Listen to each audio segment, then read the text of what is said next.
My name is Lindsey Baker. I'm with the Butler County Sheriff's Office. I'm the manager of our inmate services there, and this is Lieutenant Adams. We work for Sheriff Richard Jones.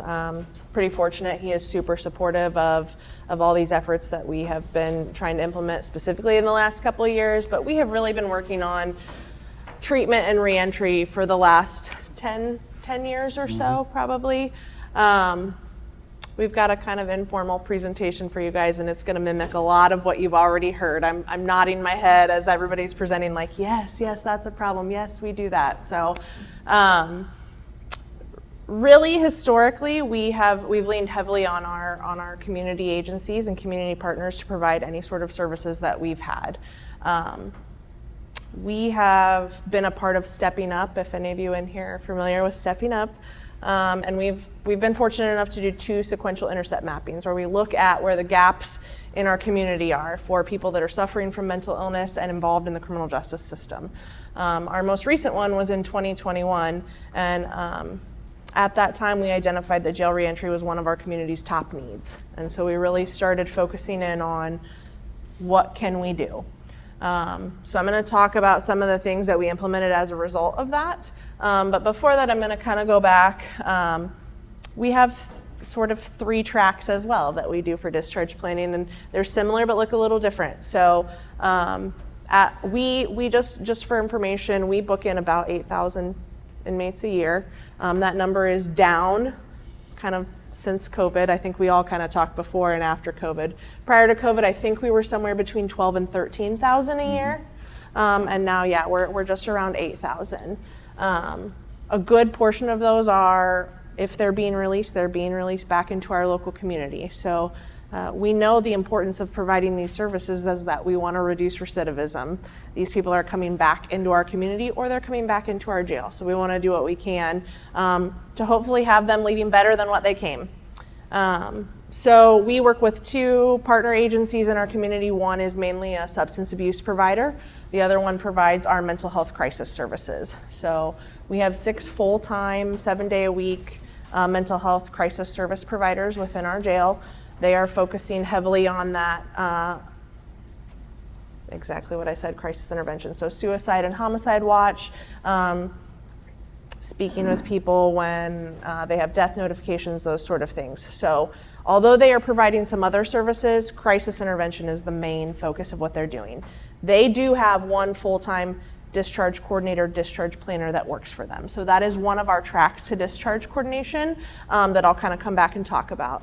Our other team is a team of substance abuse providers that are providing Monday through Friday. We offer a programming pod for both men and women in our jail. So that programming looks like morning and afternoon classes. It's got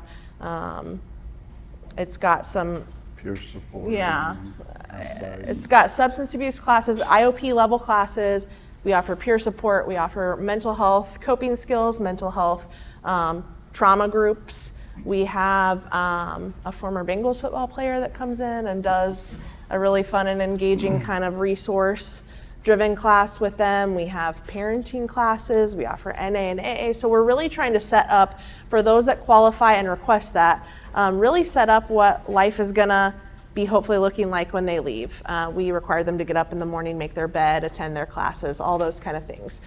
So along with that group, our substance abuse provider has a counselor and a case manager that are working with them to provide discharge planning for those that are participating in that programming. So I will interject. Andy brings up a lot of differences between the prison systems and the jail systems. Our Sheriff Jones, comes out of the prison systems. His father was in the prison systems. He grew up in the prison systems. So a lot of sheriffs that are elected are coming through the state patrol side. We're very fortunate that our sheriff understands the prison side, understands what has been available to the prison inmates being released, and he is a very strong supporter of all of these services being in the jail. He knows it makes my job easy, but he knows that's what the community needs. And he's always trying to make the community better. He tells all of us, the officers, it's somebody's mother, father, brother, sister. If it was yours, how would you want them to be treated? How would you want them to come back to your neighborhood? Because they are coming back to be your neighbor. if we receive them this way, can we return them back to the neighborhood in better shape than what we received them? So he really supports all the services that we're doing. And for a long time, we've been able to get more and more in because of his support. So, and I think along those lines, just as a background, so I started in the jail in 2017 as a contract substance use counselor in the jail. I hired on with the sheriff's office 4 years ago to kind of start growing some more of this programming and looking at and what was available to us. Though of the inmates that we book in, we only have about 200 to 250 that participate in that programming a year. So that leaves a whole lot of other inmates that still are in need of all of these services. But there are many reasons why they may not make it to programming. Most of all, they may not be in there long enough to get into that.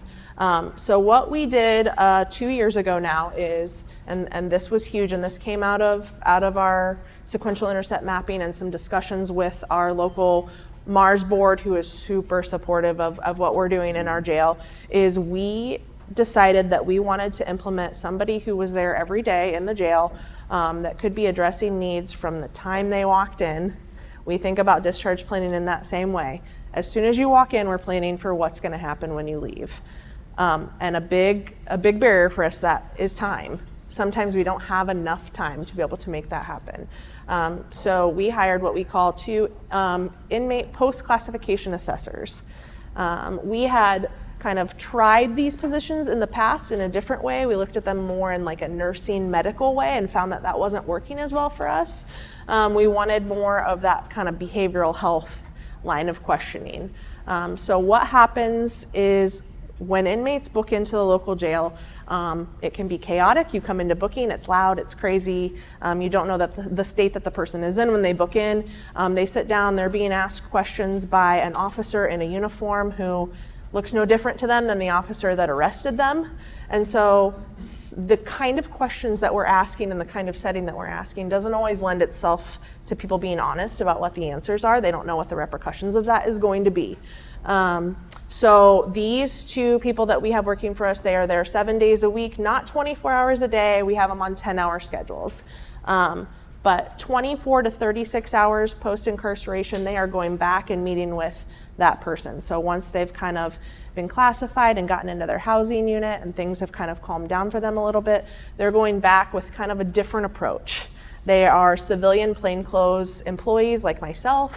They're sitting down and they're going, hey, I want to ask you these questions, and it's they have the time that booking officers don't have to sit down. It may take 10 minutes, it may take 45 minutes, but they have the time to sit down with those individuals and say, okay, I'm going to ask you these questions, and I'm going to ask them a way that makes more sense, is more understandable. So instead of ringing through these questions, they might say, do you have a history of mental health? And then depending on how they might say, well, do you have a history of being nervous or anxious? And have you ever taken medication for those things? Instead of asking those questions in a way that might not elicit the response that we're looking for. And it's twofold. We want to know, do you have a history of this that we need to be aware of so that we can potentially be reaching out to a provider that you might be connected to? We're asking if they have a case manager, if they have medication they take, but also we know for somebody who's severely mentally ill, if they need medication and they're not on that medication, we want to be able to start that back up as soon as we can. That's what's best for them. That's what's best for the jail, all of those things. So they're asking them things like, do you have insurance? Do you get Social Security? And all these things are digging at what do we need to start doing to make sure that you are connected to what you need to be connected to when you leave. So those 2 post-classification assessors were kind of a very, not all-encompassing, but a start to addressing everyone else that is also needing some of these services. So they hit about 96% of the inmates that come in. They're not going to see somebody who books in and books right back out. But more than likely, if that happens, that person has some supports and some places to go. So they are potentially going to offer, and we didn't bring slides or any of that, but I will send out some materials. One of the things that has been incredible for us is, you mentioned the hospital discharge planning. we talked about this for years. How can we do something like what a hospital does, where we go, okay, this is not just a packet of resources that you have to shift through and make sense of what this looks like, but how can we give you something that's personalized, something that talks about the area of town that you're going to, the person that you want to meet with. Transportation. Yeah, all the needs, and not give you the stuff that you don't need or want, but only give you the things that you want to be able to utilize. So we created what we call a post-release action plan. It has their picture and their demographic information at the top, so it's twofold for them. They can take that with them to the BMV and use that as proof of identification. They can take that to the provider that they might be going to show that they got released and this is their information. So that is at the top. But then what we did was we kind of broke down some of all of our resource guides that we've used, and we put some topics in this. And we said, do you have transportation needs? And if you do, we broke down, we kind of front loaded it with a lot of options, and then it's got the option to fill in something else as well.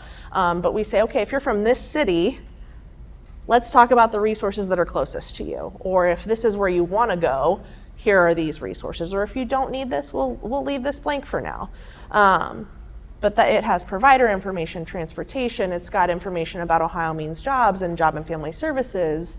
And then at the end, it's got kind of an additional area where you can put some other things. So it can be as detailed or undetailed as the inmate might need.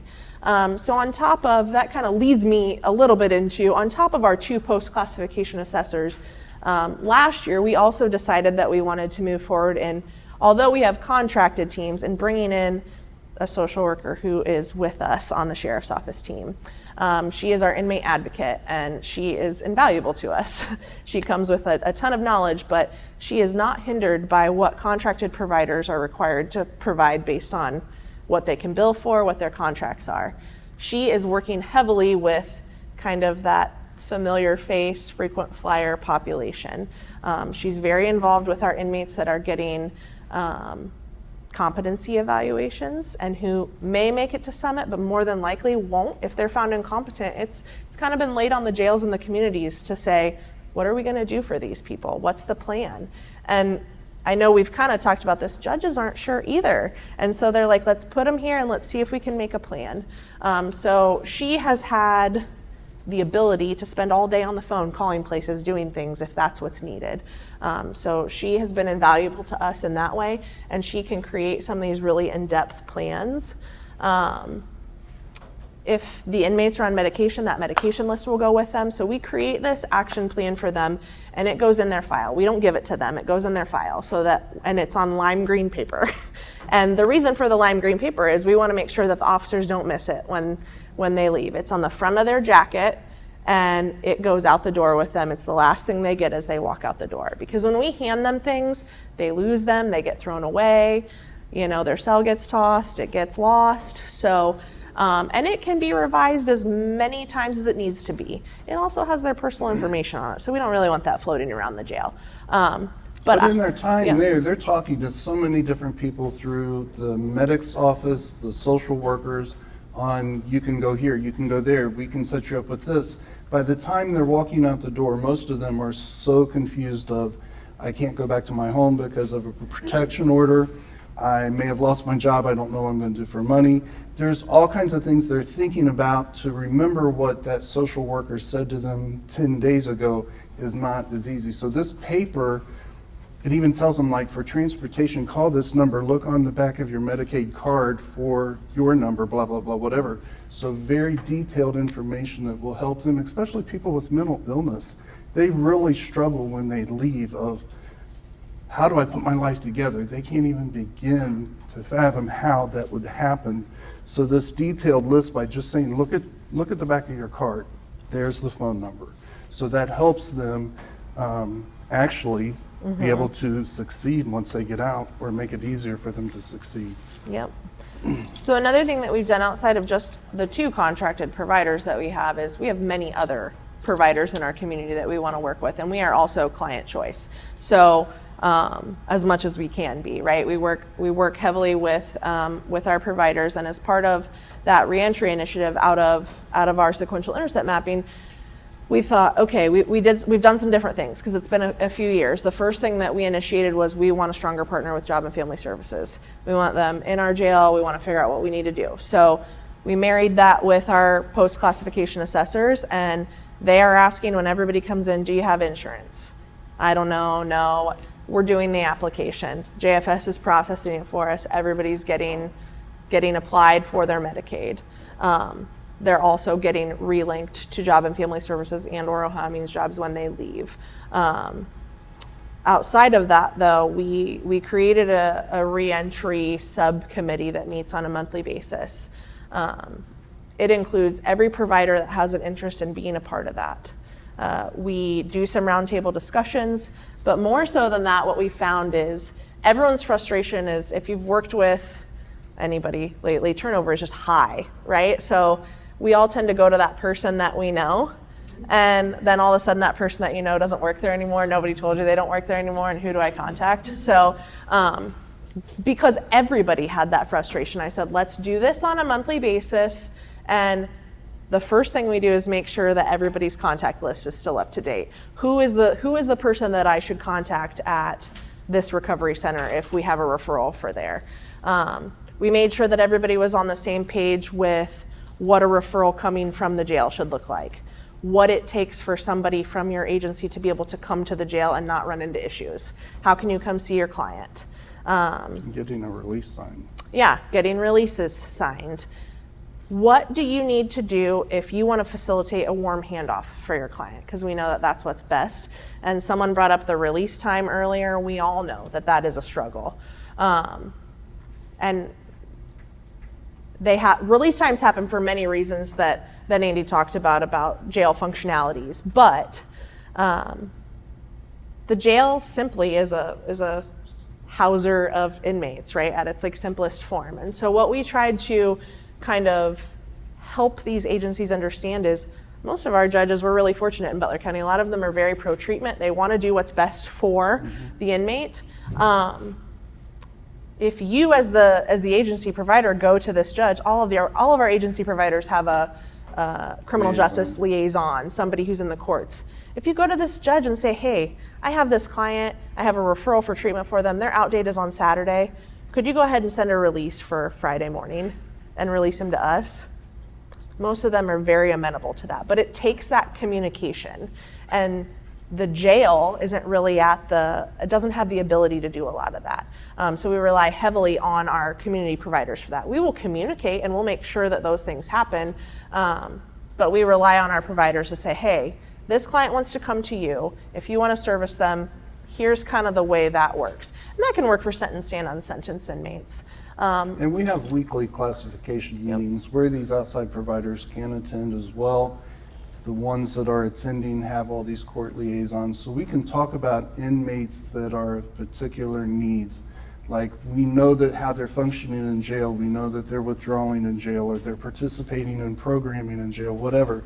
Then they can go back and that liaison can approach the judge and say, hey, look, we know they're doing the programming in jail.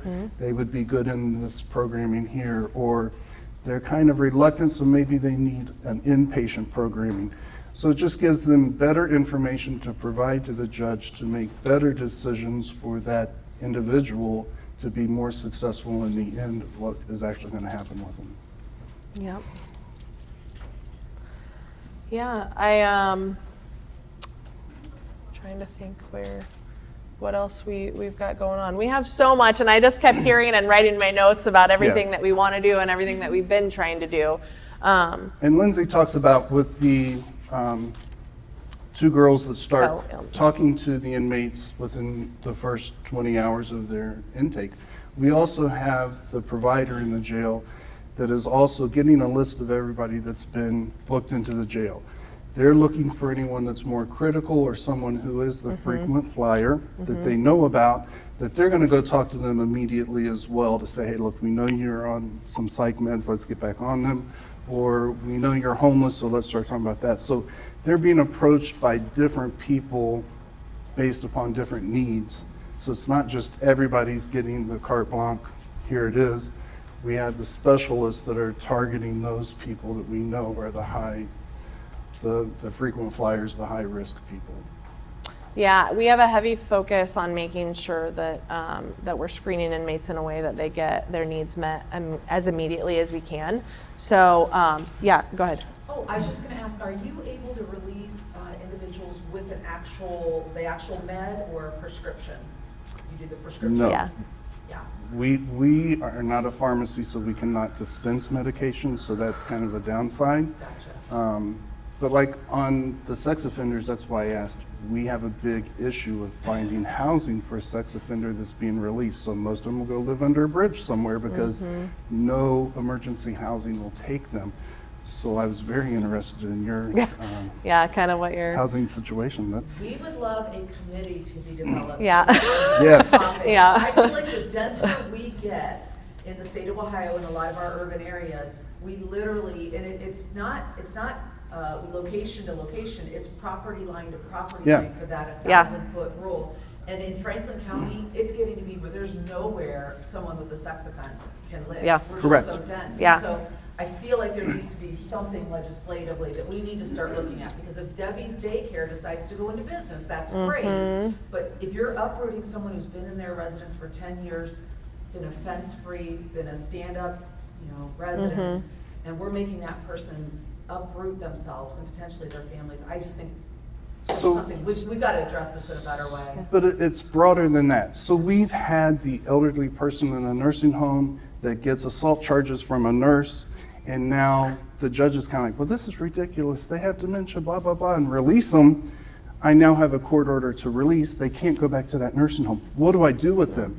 I can't put them on the street. They have no family that can take care of them. That's why they were in a nursing home. What nursing home is going to take them now that they've got a violent charge put on them? So that's a whole different, and our population's getting older and older, so it's a bigger issue.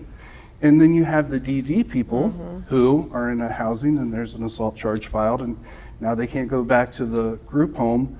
Where do they go with an assault charge? It's hard to find housing for them. So there's a lot of different populations besides the sex offenders that it's difficult to find placement, but I have a court order to release, and I just can't put them out on the street and say they're safe.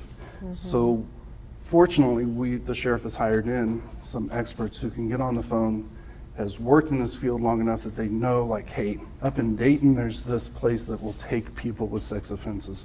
Or up in Franklin County, we know there's this place that will take DD with assault charges. So it's difficult on a lot of different fronts when people are released and you have a court order. I can't say I'm going to hold them till 3 o'clock and find a place. I've got to quickly get them out of here. I want to, if we have time, I just want to readdress the medication thing really quick, because that's a huge thing for us.